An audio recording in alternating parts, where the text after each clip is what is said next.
God bells ring, are you listening? In the snow, blood is glistening.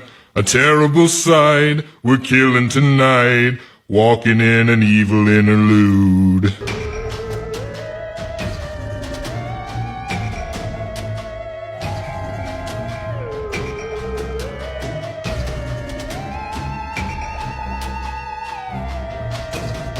Do you like liquor and things that go boo? Then buckle up, listener, 'cause this one's for you. Prepare yourself for the Hideous Laughter Podcast.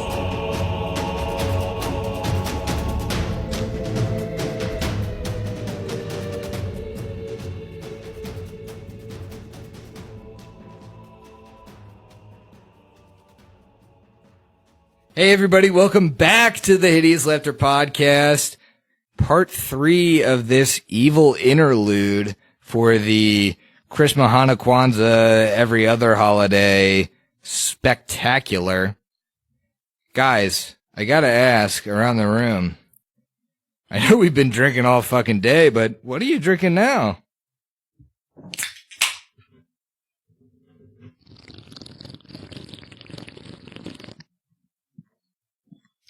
That's a tall boy of hams, Griffin.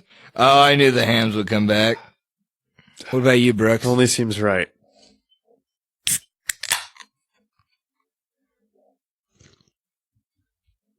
That's a warped wing, by the way. Oh, from Rhiney? Nope. Just warped Rheingeist, yeah. That's not right at all. It's a Rheingeist warp wing? wing. Yeah. It's a warped. Yep. It literally says Rheingeist on the can. It does. Okay. We When can I said see Rhiney, it. I meant Rheingeist. I'm sorry. That is true. You didn't pick up what I was putting down. What But kind yeah, of beer is it? right there. This one's called Don't the say it. Dad. Oh, no. It's a what now? Dad. A dad? That's not a type of beer. It is actually though. If Brooks moves his hand, the beer is called Dad. Fuck's sakes. So I didn't want him to say it. I knew you couldn't handle It's it. a big daddy. Nope. Just Just a dad. Just a regular dad. Dad. All right, Haley, what you drinking? I am drinking vodka and Crystal Light because I need some caffeine. Yeah, a little bit of caffeine keeps us going. I mean, Through we've been these- drinking since 2. Shut up, Haley. I know it. All right. Okay. What about you, Emily? I'm drinking a screwdriver. A screwdriver. That's fancy. I see you got the Hideous Laughter koozie around your pint glass. Yeah, gotta keep it nice and cold and also not chink when I put it in the cup holder. Yeah, for somebody that has to fly out at 5 o'clock tomorrow, doing Good call. hot. I can sleep on the plane. That's true. That's the mentality we like to hear. As for me, I'm drinking a Pompeii by Toppling Goliath Brewing. Another one of the Holman family specials. I think it's the last one we have left. But it is a tall boy. I'm pretty excited for that. Oh yeah, Seems like a Big Daddy beer. It's a Big Daddy Brewski. Save us all. Delicious. So, you guys reconvened at Nana Opal's house. You evil characters. And you got a bunch of information about a Jasmine Phoenix. And Brooks peed into a cup because he realized he couldn't leave the room.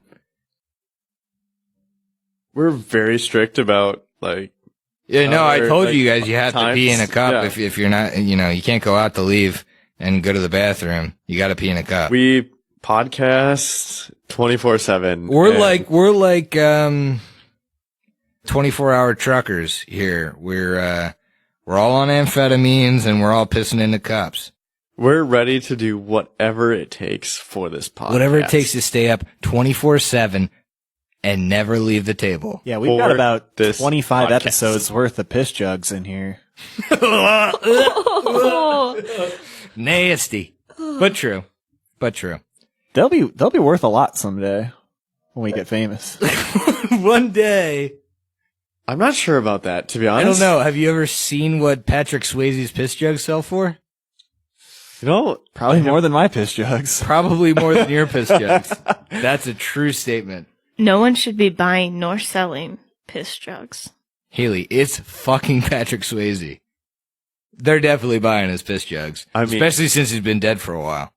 It's like mummy piss it's jugs at that point. Patrick Swayze. Anyway. Come on, Steve. Like, I mean, come on. It's Don't true. tell me you didn't have a guy crush. I mean, I will neither confirm or deny that I've had many lonely nights thinking about being in the situation from Ghost.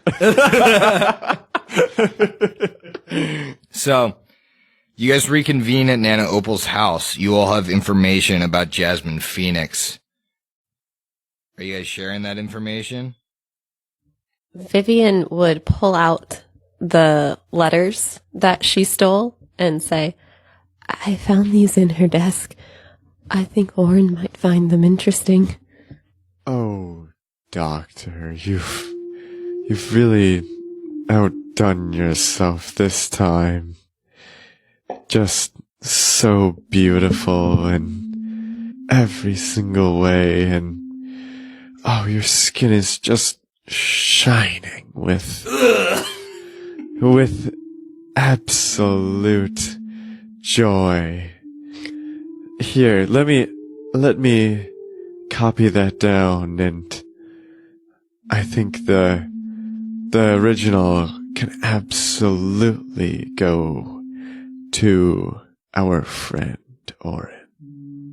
And so, Dr. Viv shares this information.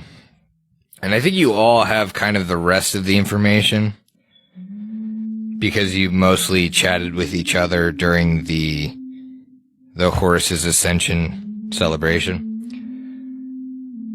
So you have all of the information.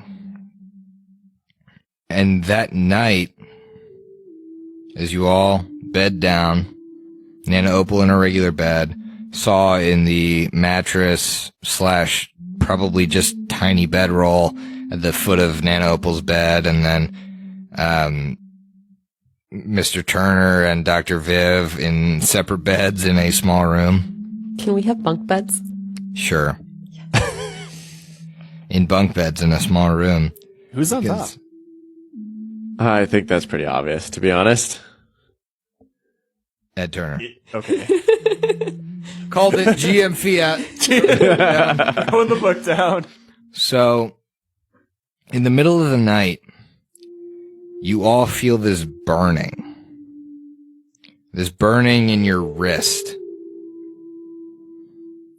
It wakes each of you up, kind of with a start. And you look over to your wrist to see what the cause of this just searing sensation is.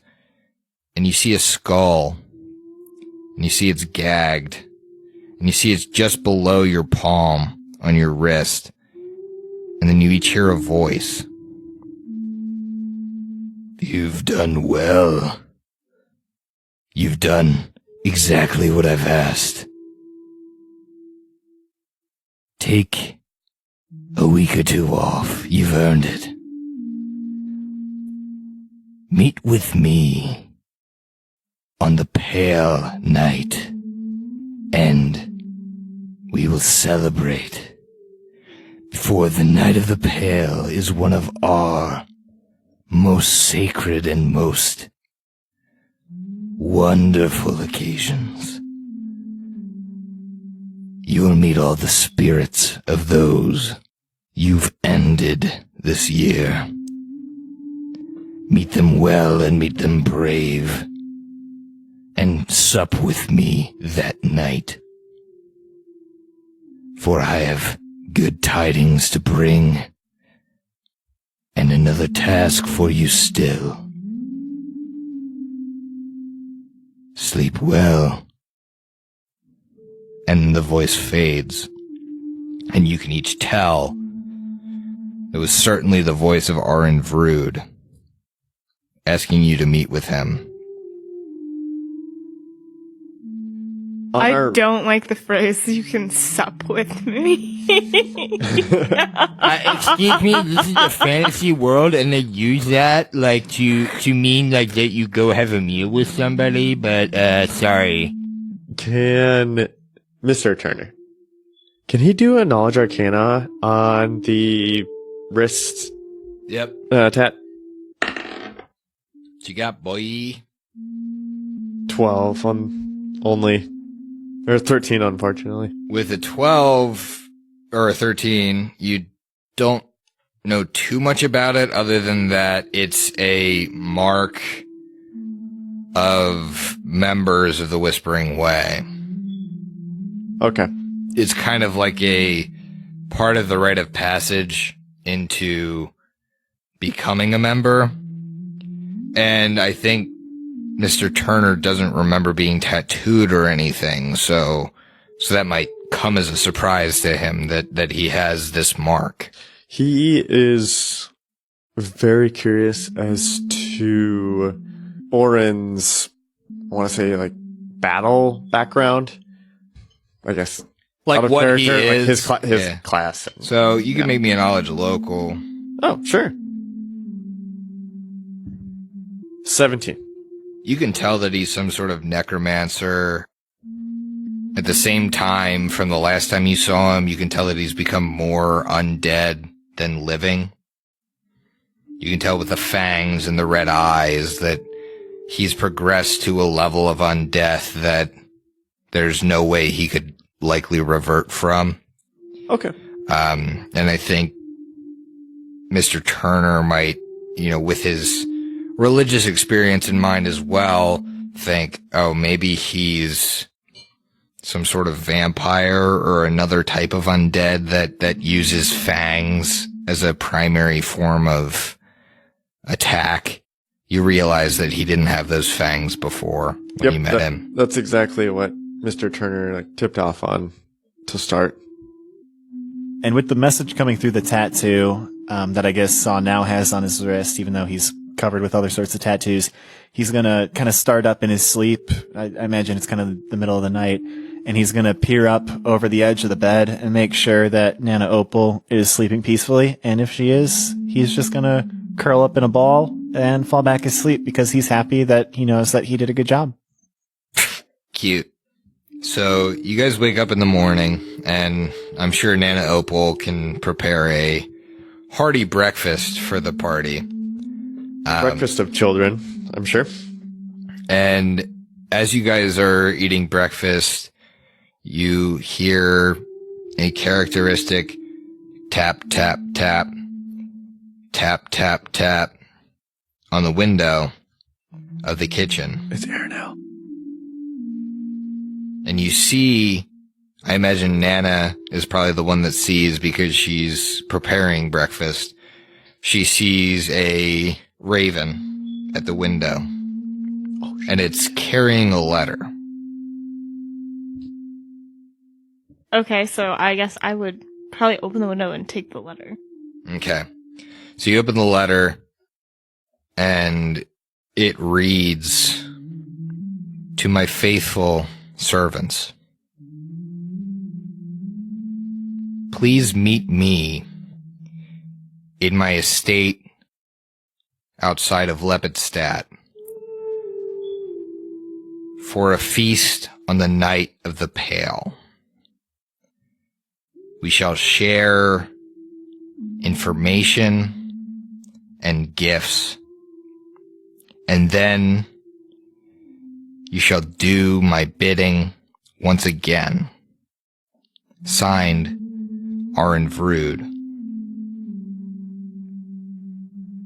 And it has the address to his estate in Lepidstadt.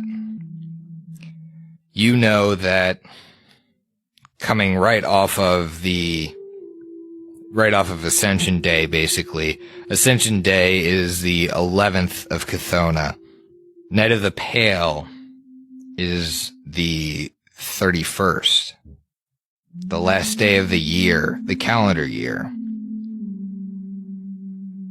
If anyone has knowledge religion, they can know a little bit more about the Night of the Pale. 18. With an 18, Mr. Turner definitely knows that Night of the Pale is a holiday that's not frequently worshipped around Galarian. It's worshipped by dark and sinister cults, much like the Whispering Way.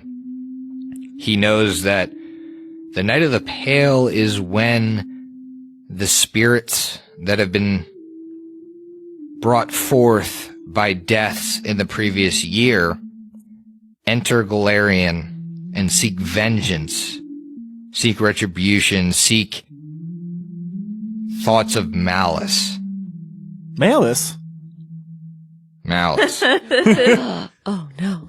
I am absolutely positive that Mr. Turner and Dr. Vivian Malice know a lot about this holiday. He is in surprisingly high spirits today. Good.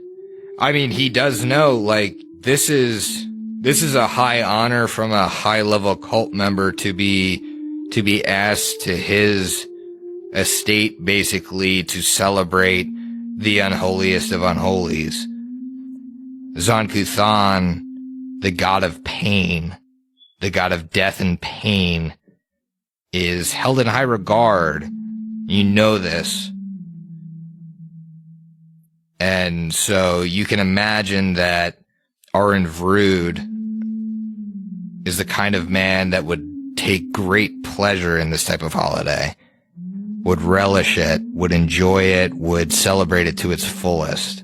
Absolutely. And based on that, and based on his message that was sent to us, he was asking for gifts. As per the holiday, I think that he would do his best to quickly ride back to Marianne Lee and retrieve a willing participant. So does he take anyone with him, or does he ride off? For sure. He would attempt to take Dr. Vivian Malice with him and convince the town council, or do his best to convince the town council that he has important business to do with the betterment of the town. Okay.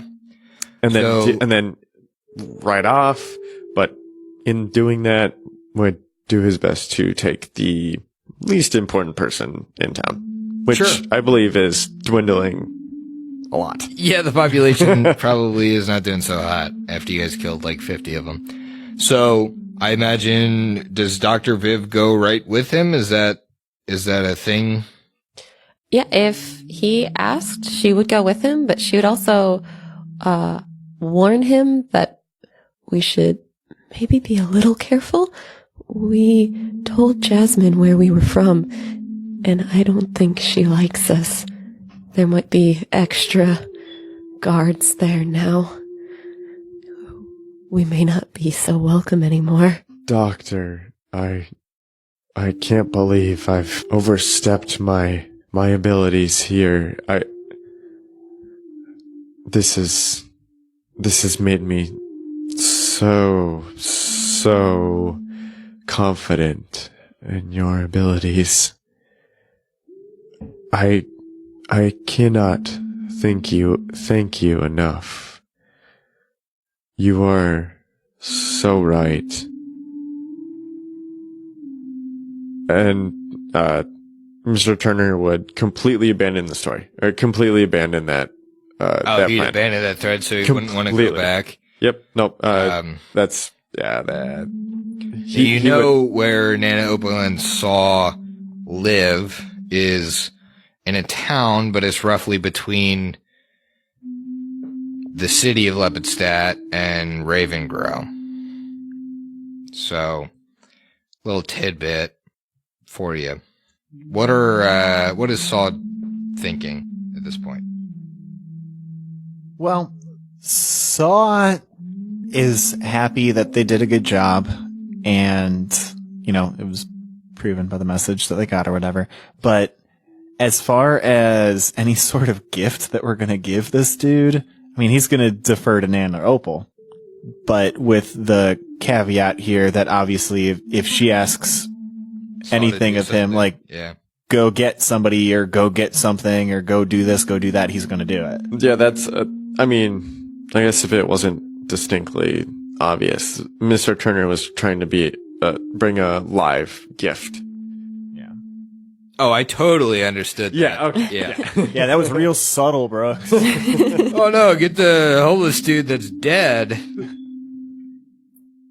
So, I think we'll defer to Nana on what the party's doing right now, because Nana seems to be the one that Saw is deferring to, the one that knows the area. So what are you guys up to in this 2-ish weeks? Well, Saw, I think we should have a talk about this plan. Yeah. I think that for the greater good, we may need to have a little incident. I know. What? I need you to go to the woods and bring me back someone. It doesn't have to be a child this time, but... Do you have any preferences? Is it just like anybody or like... I don't know. Just at least one. At least one? Okay. And alive. Okay. Alive. I'll see what I can do. Yeah. And then here's your bundle to go. Please come back by within. Yeah. Does this mean I can get an extra cookie today? Because usually I just get one in the morning when I say that today's going to be a good day, and then I get one at night before I go to bed. And I was just wondering if maybe if this once, like if I'm doing this really important thing, maybe I get another one. You have 48 hours, and so you have 4 cookies. But if you finish early, you still have 4 cookies. Okay. All right. Okay. All right. Okay. Yes. Okay. Cool. That works. That works. So Saw bounds into the woods. Still as a human or tiefling. Right. I think the 3 of you probably like drink tea at Nana Opal's house with the relative assurance that Saul will probably bring back what you're seeking, the gift that you're hoping to give. A smile on Mr. Turner's face, just knowing, just sitting, relaxing, having someone else go out and get a sacrifice. Well, that's his perfect day, I think. Yeah, that's good. Yep. So Saul bounds into the woods, and he sniffs the air as he's maybe a mile from Nana Opal's place. Sniffs the air once, twice, catches a scent. Smells like maybe a perfume. He can tell it's coming from the northeast, and I think he follows that scent. Still in the woods, he approaches a trail. The trail, he can tell, looking down it, has an approaching caravan. Maybe 3 people. Okay. A caravan guard, a driver, and a young woman. The caravan looks like it's maybe loaded with, he sniffs the air, spices. Okay. What does Saul do?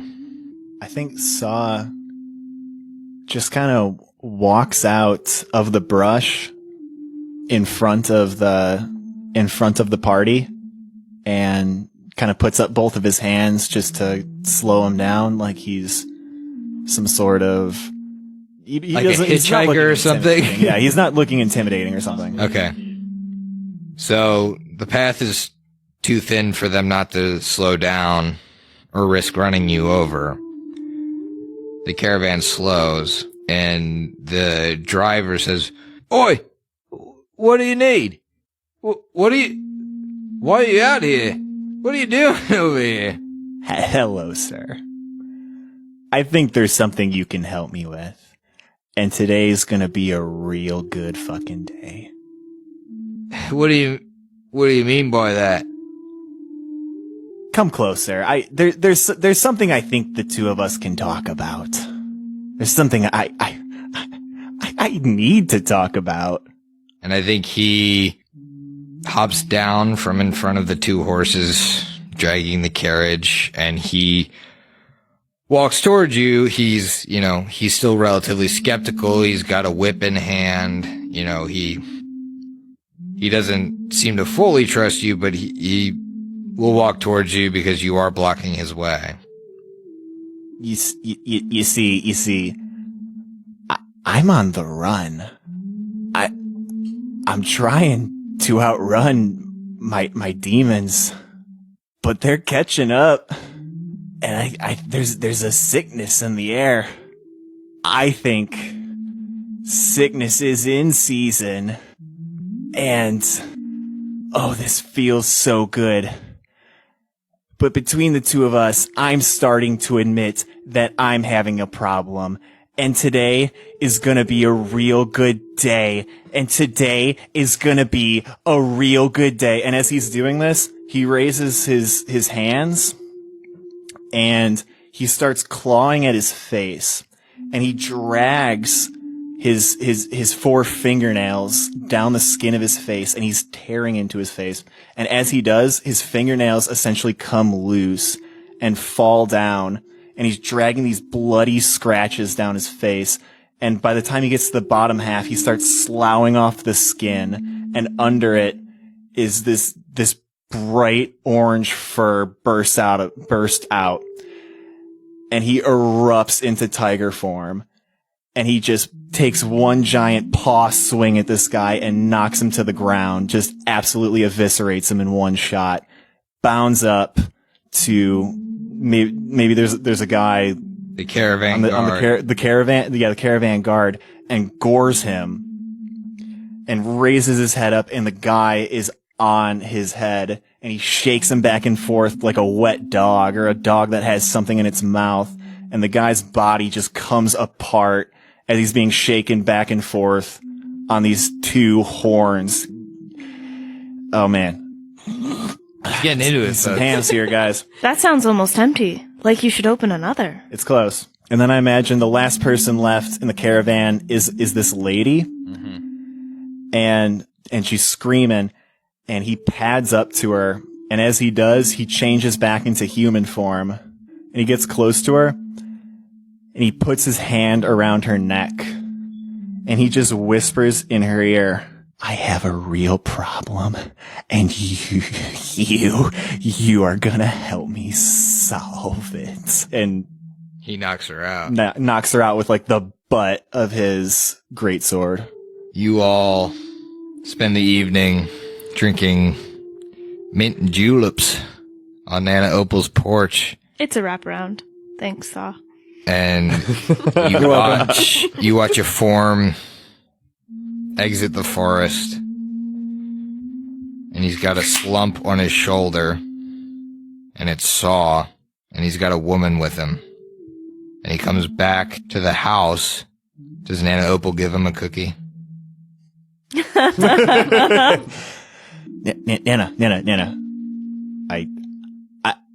I found one of them. She was by herself. Are you sure she was by herself in the woods? Yeah. She had a horse, and I don't know if she was delivering a message or fetching something for her family, but she was. Where did all the blood come from? And he looks down. He's covered in gore. Yeah, make that bluff check, Sawyer. Oh boy, it's not good. An 8 total. Make that sense motive, Nana Opal. I got an 8 on the die, so Yeah, it beats. 7. Oh shit, that doesn't. And this slow smile creeps around his face, and he just goes, she struggles. Well, I'll get her patched up so she'll survive for a little bit. Vivian, do not touch her. She will survive. So, I would like you to get cleaned up. I'll have something extra special for you for dinner. I can't believe you have a -1. That is so perfect. I remember that from your perception checks earlier where you got the negative. And when I heard you got an 8 on the die, I was like, fuck yeah. All right. So yeah, he gets cleaned up, or as cleaned up as he can be. Like, So the party has dinner, and does Nana have a basement? I imagine she does. No. So where do you chain this woman up for 2 weeks? The laundry room equivalent? She's up against the dryer, just shaking around. Oh god, no. the fantasy world equivalent of a dryer. So you chain her up. I imagine you guys, sadistic fucks that you are, probably torture her a little bit in the weeks to come, but No. it No. becomes No. the Why would we torture her when that's what we're trying to give her to Orin for? hey, you can have a little fun too, you're right? telling me Vivian wouldn't try and get in the room for a little extracurricular research? Yeah, and I feel like I would have put Saw to guard the fucking door. That's true. So in Vivian's mind, she would be thinking back to when they first met Aaron, that he had similar interests to her in dissection and learning about the inner workings of the body. And so her thought process would be doing some of the grunt work for him and kind of prepping her for further research and getting some preliminary data. Okay, so Oh, okay. Like heart rate, blood pressure. Minor incisions.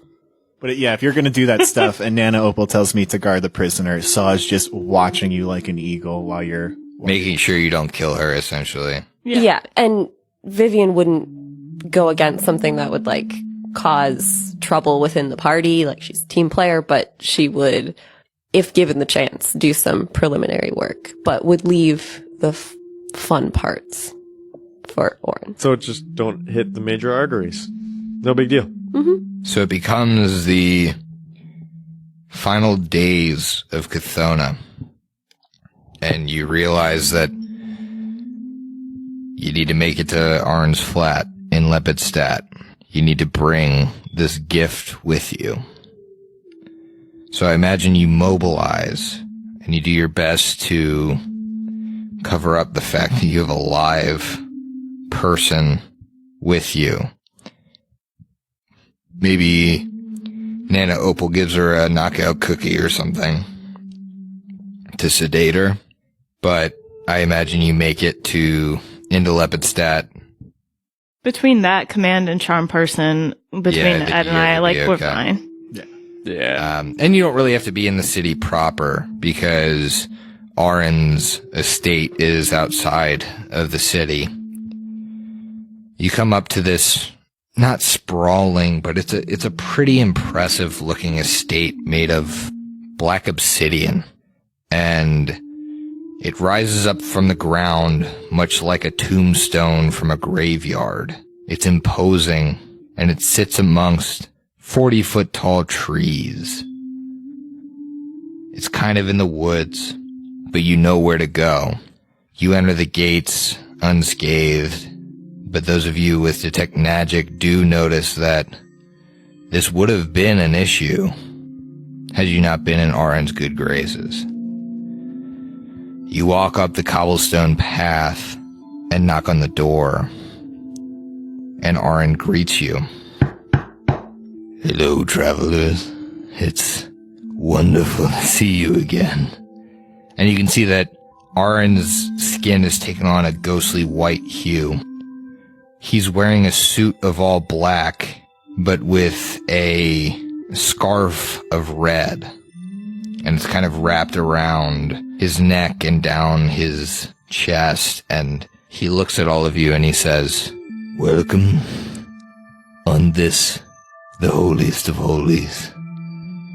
What a wonderful night to have my associates, nay, my friends, join me for a feast and a show. And he looks beyond you and he sees that you've brought something in a sack. I think Aaron can likely assume, and he says, you've brought us a treat. Tonight's going to be much more fun than I thought initially. Aren't you excited?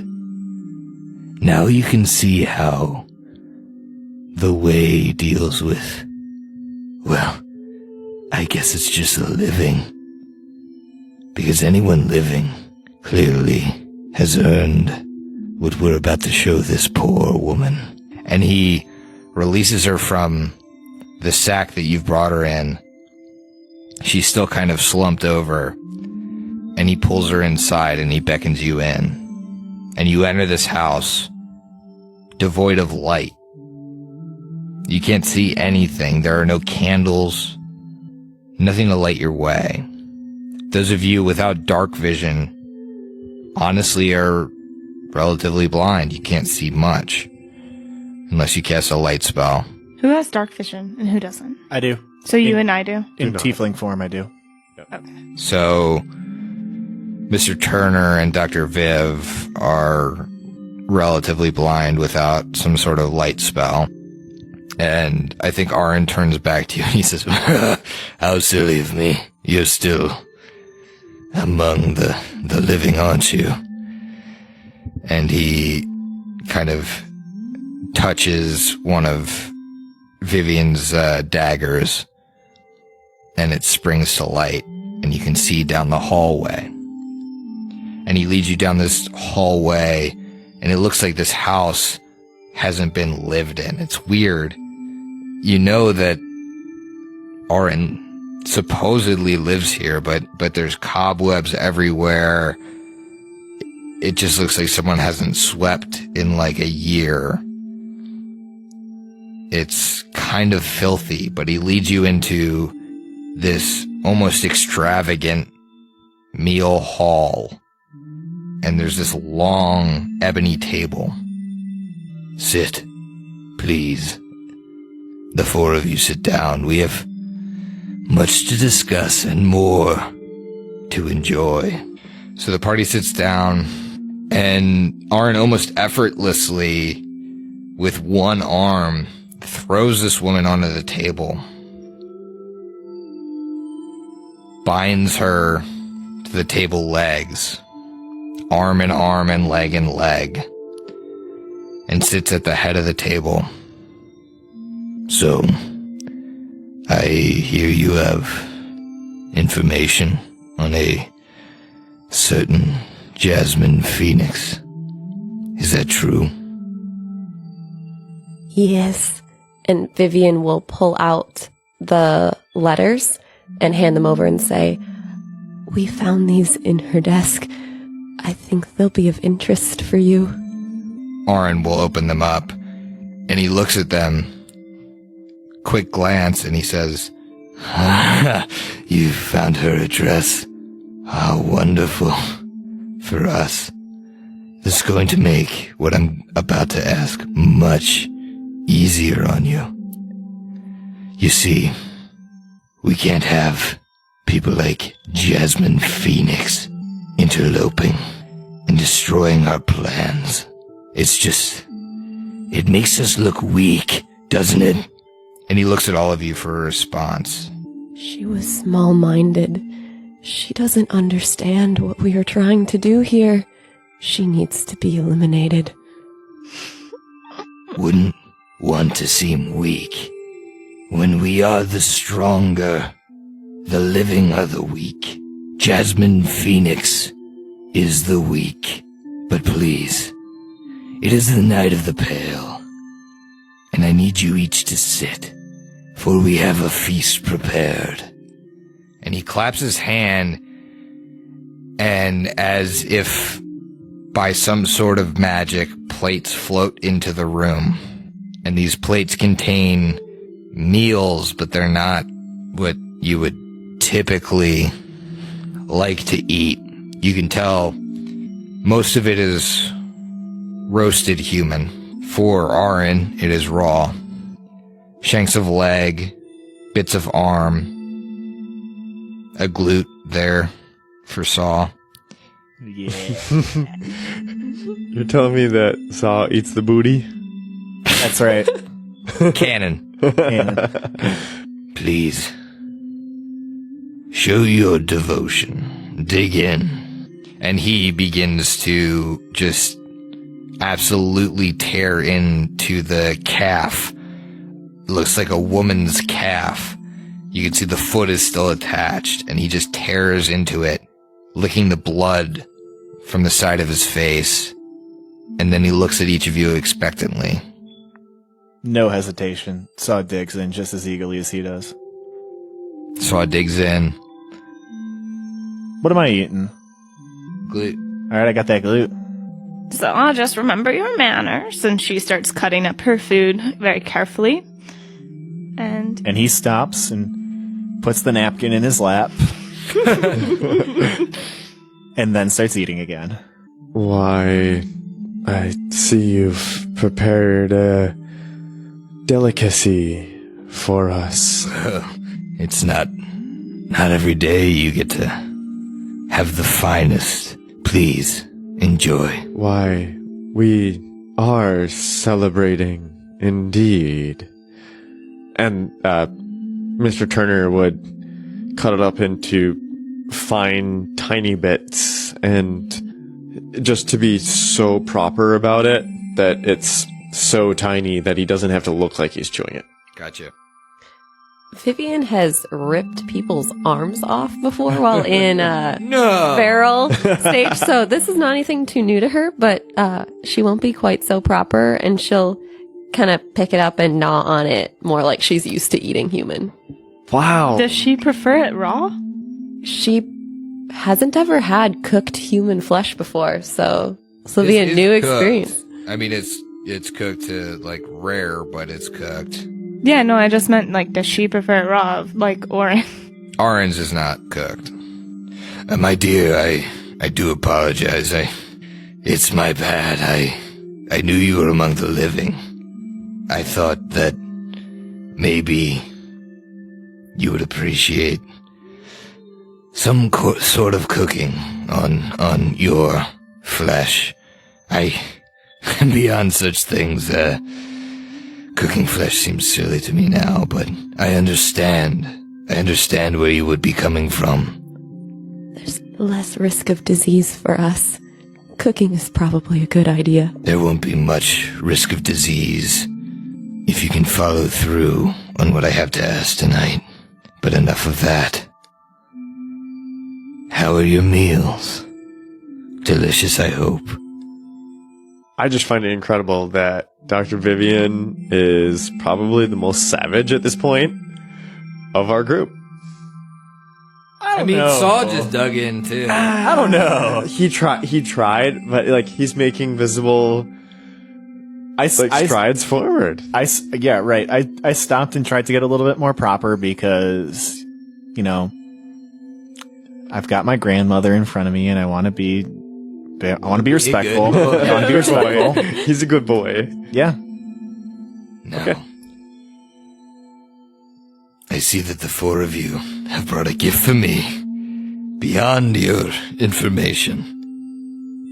Now that was gift enough. I'm wholly impressed, but this... Oh, we're going to have a bit of fun this evening, aren't we? And you can see this woman has regained consciousness and is now kind of struggling on the ties that Oren has bound her with to the table. Who would like to make the first cut? I am the host, so I will abstain. Vivian will raise her hand. Vivian, show me what you know of the human condition. Show me how you can make her squirm. Oh, this should be fun. So Vivian very carefully kind of unpacks her implements in view of the poor girl, just to build up that suspense and like seeing all of the creepy implements that she has. But she won't want to take all of the fun, so she's not going to go like directly in like for the heart. She'll do more. Well, I did ask you to make her squirm. Yeah, so she'll do some like incisions on her hands to like expose some of the tendons. You went for the hands, didn't you? Well, those nerves seem to be the most fragile. Even if she was to escape, she will always remember her time here. Her hands will never be the same again. Let me show you. See, this is a fun little trick. And he pulls out a bottle. And then he pulls out a knife. He sees the incisions you put on the woman's hands.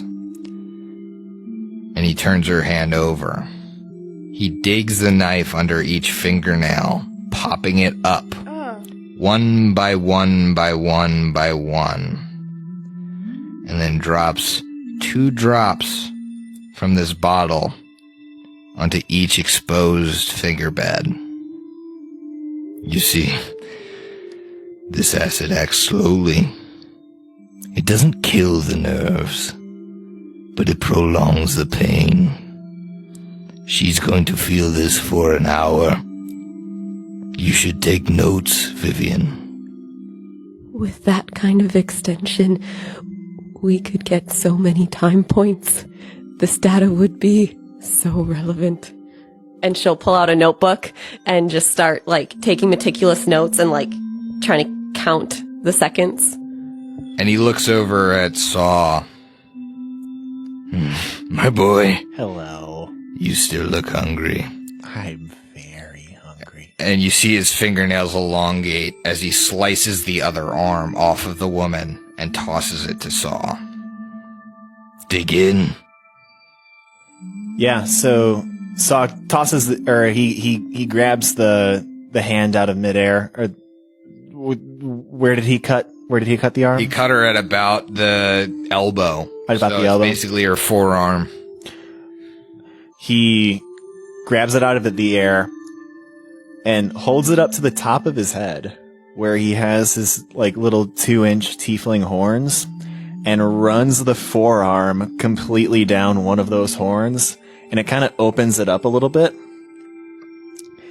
And when it does, like there's veins and tendons exposed, and he just kind of, I don't know how to describe it. He just kind of runs it into his mouth, like Fuck. basically he I guess the verb I want to use is he like unzips her forearm, and there's muscle and tendon and bone and sinew, and he just kind of slurps it up.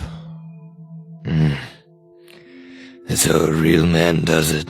And as he yanks on that little last part that's like close to her wrist, you see the fingers twitching on the hand. Fuck, He's dude. pulling it. And he rips, and they all jut out at the same time, and then they go limp when he tears away. Oren, if you don't mind, I'd like to keep the bones, but otherwise I'm free to let Saw go crazy if you'd like. How crazy? This is a gift to me, is it not, Nana? Yeah, I didn't know if you would be interested in watching that. Well, I know what Saw can do. I'm more curious how long we can extend this suffering. You see, tonight is the night that the spirits who've died this year come back for vengeance.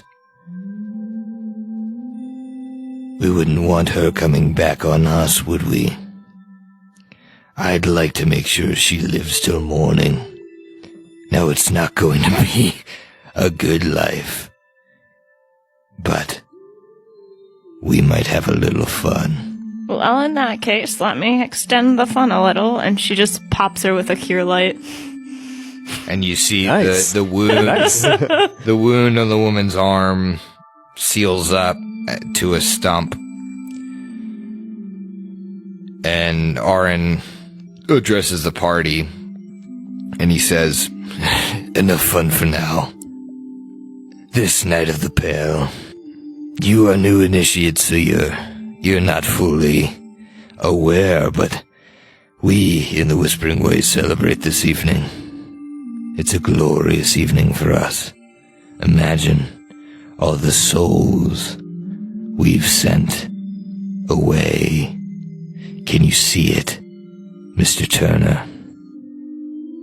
Oh, you don't need to tell me. I'm having such a nice day. I'm having a great day as well, but Today is a great day. we've heard that, Saw. Thank you. Folks like us, Ed, we need a bit of protection, don't we? The souls, if they all do come back tonight, well, imagine how many you've taken this year. Imagine how many I've taken. Take yours and multiply it by a couple of factors. We have a retinue of ghosts coming for both of us. The best thing we can do is feast and share wonderful blessings of the Night of the Pale. You four have blessed me in ways that I didn't imagine. I thought you'd just come here with information, but you brought me a new plaything, and that is above and beyond what I've asked of you. But I, too, have gifts for the four of you, because I'm about to ask you to do me another little favor. Do you think you're up to it? How may we be of greater service to you? Do you know that bitch that you met at Horace's party? The one who seemed stronger than the four of you, because I know she is. She's killed at least 28 Whispering Way members. That Jasmine Phoenix. You've met her? You know her? Mr. Turner? Why, I thought you'd never ask. Well, what I ask of you, I hope you take with great delight. Because on this, the Night of the Pale, I would ask that you add her souls to those that died this year. Kill her and make her an example of what happens when you oppose the Whispering Way. Can you do that for me? It would bring us great pleasure. And it would bring me pleasure as well, which is why I've brought you gifts. Gifts to aid you. Gifts to strengthen you. I'll give you yours first, Mr. Turner. Please, open it. And you see a package wrapped in flesh. Ooh. Oh, that is metal. Nope, He it's slides flesh. it across the table. And that Mr. Turner, I'm sure, with his knife, makes a very delicate incision in the flesh package in order to open it. And he finds a belt within, and also a wand. Ooh. Well, Mr. Turner, no offense, because I hope to bring you to the side of the unliving soon, but you do look a bit sickly. Please, take this belt. It will aid you in surviving Take this wand. It'll aid the rest of you in surviving. You see, positive energy is not a thing we really care about in the Whispering Way, but when we grab these trinkets off of opposers, we like to keep them, because some of our members, unfortunately, are still among the living. And why not help them? And he hands you a belt of Mighty Constitution +2. Awesome. And a wand of Cure Light Wounds with 50 charges. Fantastic. Enjoy that. Dr. Vivian, I need you to be more precise. Did you see what I did with this woman's fingernails? Yes. I need you to be able to do that with the sleight of hand of a rogue. Please take this and enjoy. And he slides you another just like fleshy, bloody package. She'll open it up. And she receives a belt of incredible dexterity +2. Ooh. So, Yes. from what I've heard, you can tear a man from limb when you're angry. Is that true? Well, I'm starting to admit that I have a problem, but yes, I can do that. I'm starting to admit that you have a solution. Oh, I like you. And he hands you a package. And Saul likely tears it apart Oh, yeah. and receives a belt of giant strength +2. Oh, that is gorgeous. Nana Opal, Yes. do you wish to acquire the knowledge to bring our leader back from the dead? Yes. Tell me more. I believe this may help you on your quest. And he produces a pristine headband, unwrapped, and places it on Nana Opal's forehead. It is a headband of vast intelligence +2. She is so enamored with the thought that this guy is like thinking about her. It also is keyed with knowledge religion, if that's important. So usually, I don't have no. right, with a headband, it has a skill, like a intelligence headband has a skill. Right. And so you get a skill point per level in that skill that the headband is keyed with. Your character essentially has a +6 to knowledge religion. And then plus your intelligence bonus. You get a rank per level in whatever the intelligence headband is keyed to. The skill that it's keyed to. Okay. So, with these gifts, I ask you to go forth. You have Jasmine Phoenix's address. You know where. She lays her head. Go to her home and end her life. And make sure that she comes back this night of the Pale. Make sure that her ghost is a part of this year and not the next. Go now and end her and make her an example for those that would oppose the Whispering Way. And I need you to finish your drinks because we'll see you in 5 minutes. I knew it.